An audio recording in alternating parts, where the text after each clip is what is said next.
É a questão de ocupação de terra, sim. É a expulsão do povo palestino, sim. Mas qual é o interesse que tem por trás disso? É apenas Israel querendo se tornar dono de tudo, porque ele é um Estado expansionista e do mal? Não, gente. A questão sempre passa por uma batalha de interesses econômicos e geopolíticos naquela região, né? Não é uma guerra santa. Esqueçam isso. Todas as pessoas que eu conheço, que já estiveram em Jerusalém, que já estiveram em Tel Aviv, me trazem depoimentos de que há um convívio entre árabes e israelenses, há um convívio entre o povo islâmico e o povo judeu. Ou seja, essa diferença é construída pelo Estado de Israel, esse ódio é construído, mas por interesses, ou seja, por dinheiro, né? Por espaço de poder global. Essa batalha surda é pelo controle do gás e do petróleo na região. Afinal, quando a gente fala de Oriente Médio, a gente está falando vamos dizer, de um grande, embaixo daquilo ali, existe um grande bolsão de petróleo. Como tem no Kuwait, tem na Arábia Saudita, tem no Iêmen, tem em Omã, e não tem na Síria, não tem na terra palestina? É claro que tem.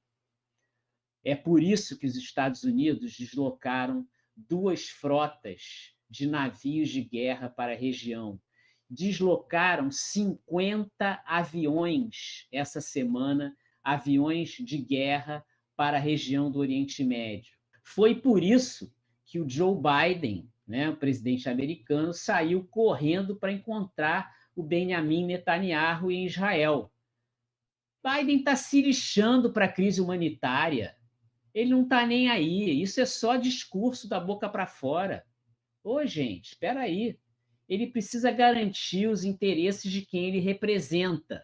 E, nesse momento, quem é que o Joe Biden representa? A indústria de óleo e gás dos Estados Unidos e a indústria armamentista, né? Onde o filho dele trabalha. Gaza é um dos lugares em que existe gás e petróleo e está no meio do caminho de uma guerra econômica e de poder no mundo. Eu separei um outro vídeo que é mais longo, mas que eu convido vocês a assistirem. É um vídeo produzido pelo jornalista estadunidense de origem palestina, Richard Medhurst. Senta a bunda aí, com tranquilidade, para entender a história por trás da história. Essa história que a mídia oligárquica vive escondendo de você. I don't think people have any idea what's really happening in Gaza and why it is happening. A few weeks ago, right before this war in Gaza ignites, Netanyahu goes to the United Nations General Assembly and he holds up this map and declares his plan for a new Middle East. And people are going, what is this stupid line this guy's drawing with a red marker?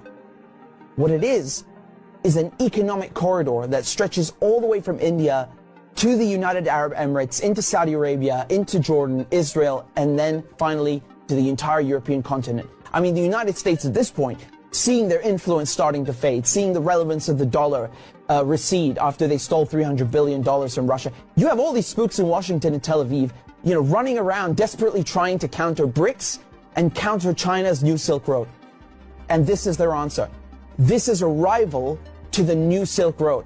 Remember, the ancient Silk Road is the largest, most important trade route in human history. This thing is enormous. It stretches all the way from China to Syria to the Mediterranean Sea.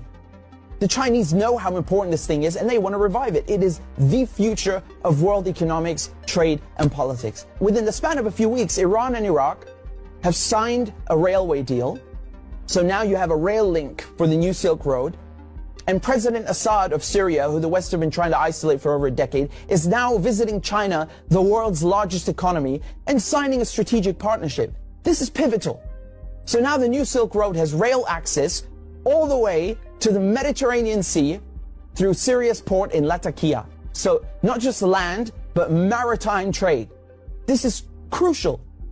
And as enormous and important as all of this is just one aspect. This is just one aspect. You still have the gas. How can we talk about the Middle East without talking about gas and oil? When the US instigated the Maidan coup in 2014, that wasn't just about NATO expansion and encirclement of Russia. This was about surrounding, controlling, and cutting off Russian gas to Europe.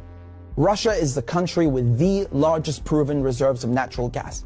Control Ukraine, and you control the pipelines that feed and supply Russian gas to Europe. For decades, you've had US politicians, Republican and Democrat, from every administration, openly saying on camera, we don't want Nord Stream. There will be no longer a Nord Stream 2. We will bring an end to it.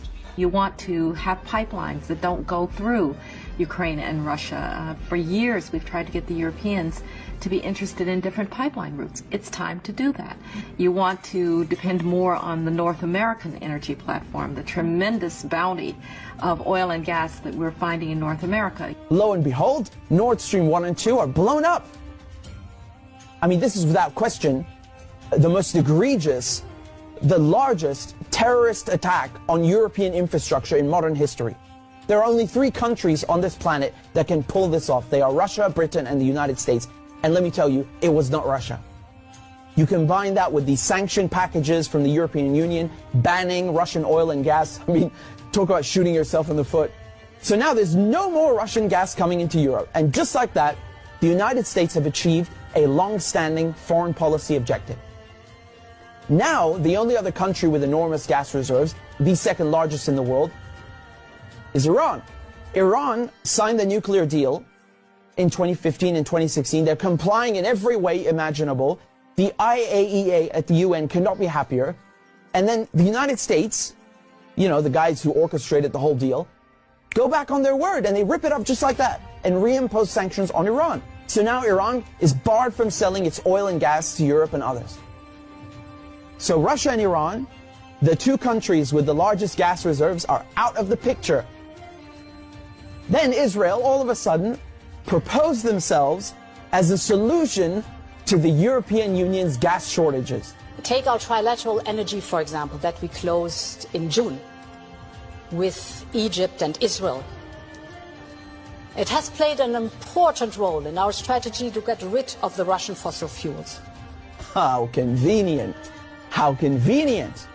In 2010, they conduct a geological survey and find this monstrous giant gas field in the Middle East. It's called the Leviathan, and it's in the Mediterranean Sea on the Levantine Basin. That means it's right off the coast of Palestine, Lebanon, Syria. Syria initially declines offers over its gas reserves and simultaneously refuses to lay pipes for a Qatari gas project. What a coincidence! Barely a year later, war breaks out in Syria. And who's funding it? Qatar and Israel and the United States are just some of the parties funding and running this war to overthrow the government in Damascus. Today, the United States control 1/3 of Syria. They control all of Syria's oil fields, and Israel is bombing Syria's most vital port, Latakia, on a regular basis. So they're cutting off all the oil revenue and destroying, crippling any maritime activity, such as trade, such as gas exploration. Another major port on the Levantine coast is in Beirut, which mysteriously explodes in 2020. And so Israel, proposing itself as a solution to Europe's gas shortages, shows up with an FPSO, this enormous gas extraction vessel, and tries stealing gas from Lebanon's Karish gas field. And, you know, this reignites a huge maritime border dispute. And Israel has to go and beg the United States to solve this diplomatically, because Hezbollah said, if you steal 1 cubic inch of our gas, we will fire our missiles on your ship. Now we come to Gaza. Gaza also has its own unexplored gas fields.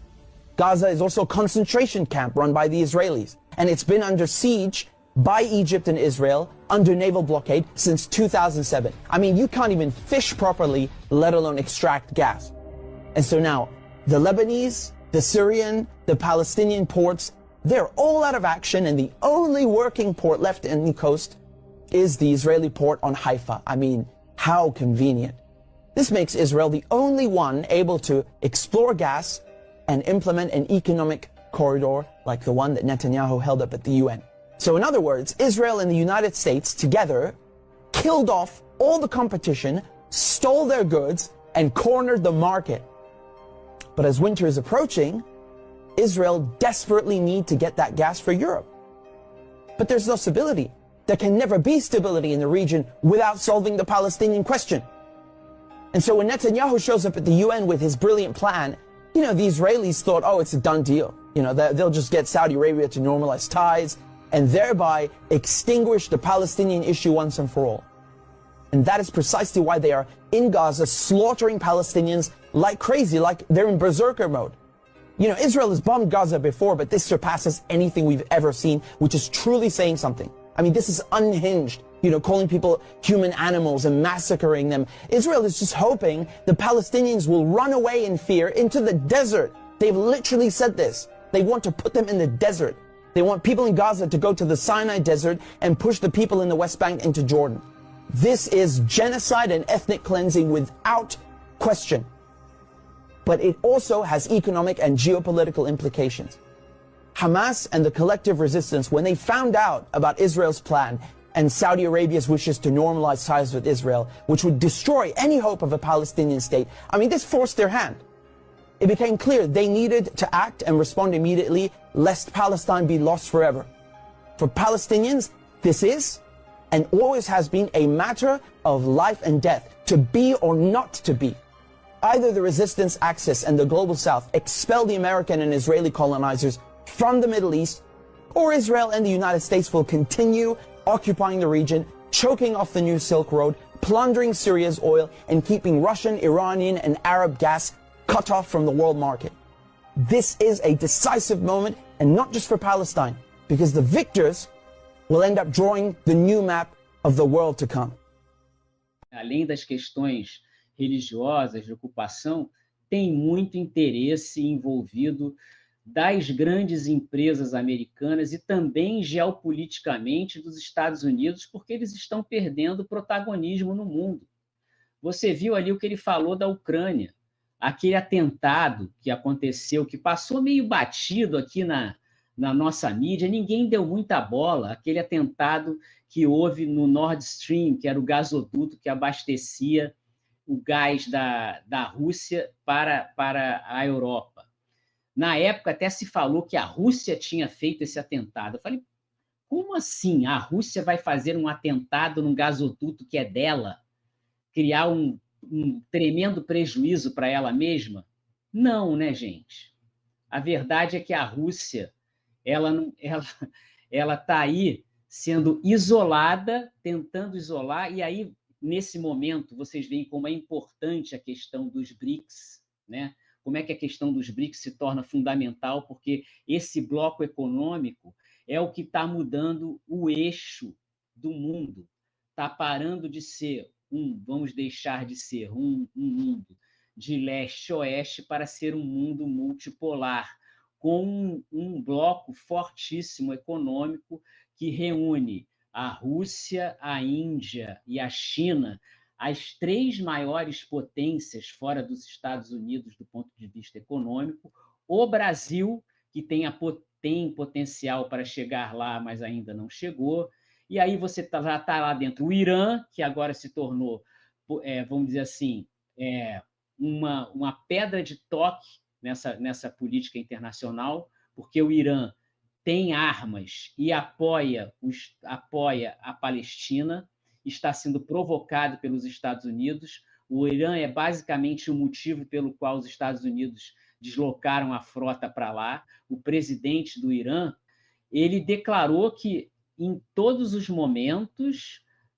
o Irã vai se posicionar a favor do Estado palestino e dos países árabes na região. Ficar de olho, porque a questão econômica é fundamental nesse momento e a gente não pode perder pé disso.